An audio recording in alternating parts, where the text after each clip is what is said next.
I'm going to talk briefly about something that I'm about to watch. And I got to thinking about what other movies that would support symbolically what we had learned in this movie here, Semi-Pro. And then about this character here, the darkened right eye. He's called Clarence Withers, Sugar Dunkinton, Coffee Black, but the actor's name in real life is Andre Benjamin. Now, we have learned that Benjamin is a very powerfully charged symbolic symbol of the African man to Mystery Babylon. A very supercharged symbol that they have adhered to the modern African man. And then the agenda, of course, can be easily discerned. So as I was thinking about this movie, I was like, well, the movie's name is 7 Pounds. And I got to thinking about this character's jersey number, which was number 7.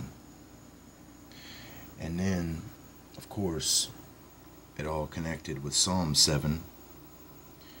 And as we see here, it says, I can't even pronounce the first one, Shigigion of David, which he sang unto the Lord concerning the words of Cush the Benjamite. Cush the Benjamite. And then we have some other biblical sayings from Jeremiah chapter 13 verse 23. Can the Cushite change his skin?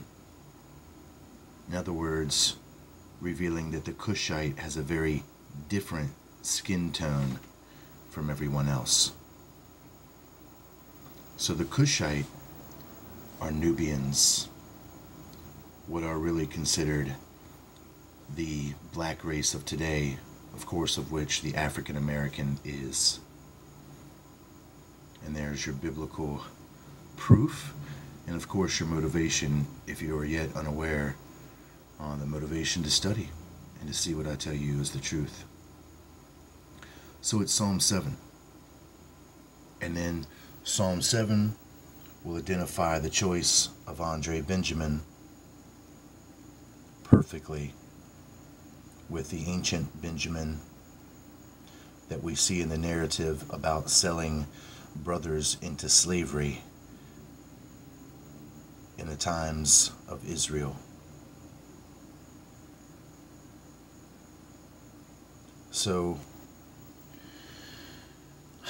just looking at the jacket cover, you can see that they have perfectly divided Will Smith's face between a light and a dark half, which of course automatically connects him to the moon in more ways than one.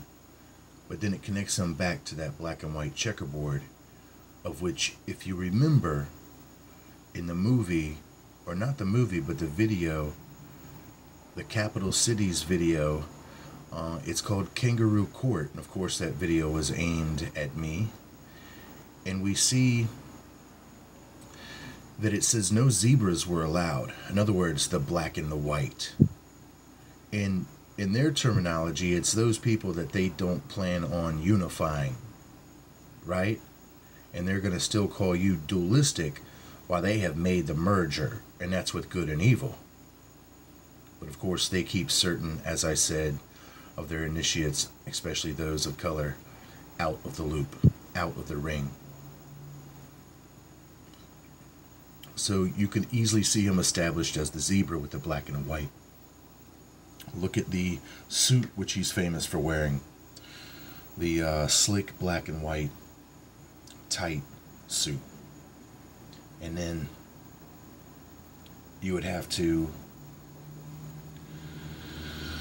As I said, remember everything that we've been talking about. Now, what would really make this completely on target and would absolutely support the site of the Spirit of Truth would be that if we could find out what this man's name was in the movie. Ben Thomas. Ben Thomas. As in Benjamin Thomas.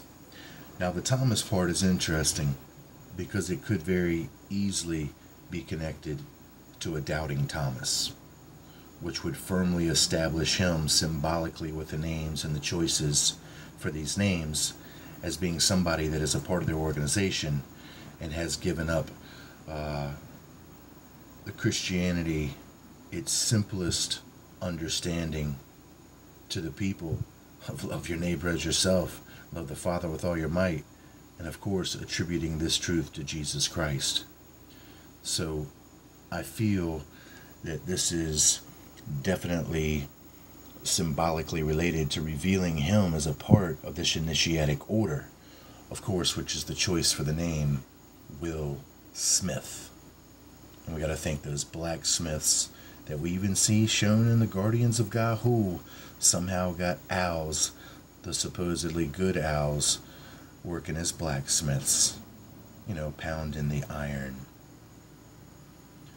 So the movie 7 Pounds, connecting an actor by the name of Ben Thomas, who is blatantly being shown as divided between black and white in more ways than one, is going to fulfill, in my opinion, the exact same fractal that we see for this man here. Of course, for the choice of the name with Benjamin. Now, as I said, the Andre connection is going to be very easy for me to produce another very serious series that will perfectly track this hint at gigantism within the strain of the African.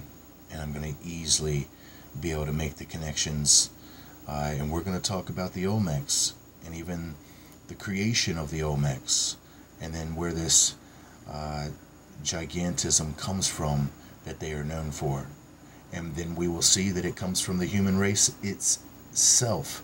It doesn't come from demons, and it doesn't even come from Nephilim origins. It actually comes from the human race itself, from already extinct races on this world that they do find, and would wrap this all up into the mythological structure of these giant situations. But as you can see, as they tout themselves now in certain films as the smaller individuals, as I said, the dwarf prince that we saw in the Lord of the Rings, as I said, which was a synthesis between the elves that they stretched out and made tall, when in all reality, you know, the elves are small. Everybody from the understanding of a traditional holiday known as Christmas has always seen little elf workers with Satan claws up there at the red and white north, red and white Israel. So the elves, in essence, are the dwarf prince, the Elites, and we saw that they were being pictured as small, doing what? Battling giants and ogres, of which, symbolically speaking, that's the other portion of their symbolism, as in the Onager, which has very interesting roots. So we're going to be able to connect, even in a scientific, anthropological manner. I don't even say that word often. Anthropological manner, if that's even a word. Anthropology is what I'm trying to kind of equate further. We're going to be able to even do it in a scientific manner, you know, and show you what serious misjudgment is going on here, and what symbols are being applied, what's being intended, and who is completely unaware what this is implying, even in the symbolism in the movie for him. And then so all these others are going to live in place of him. And then we would come back and read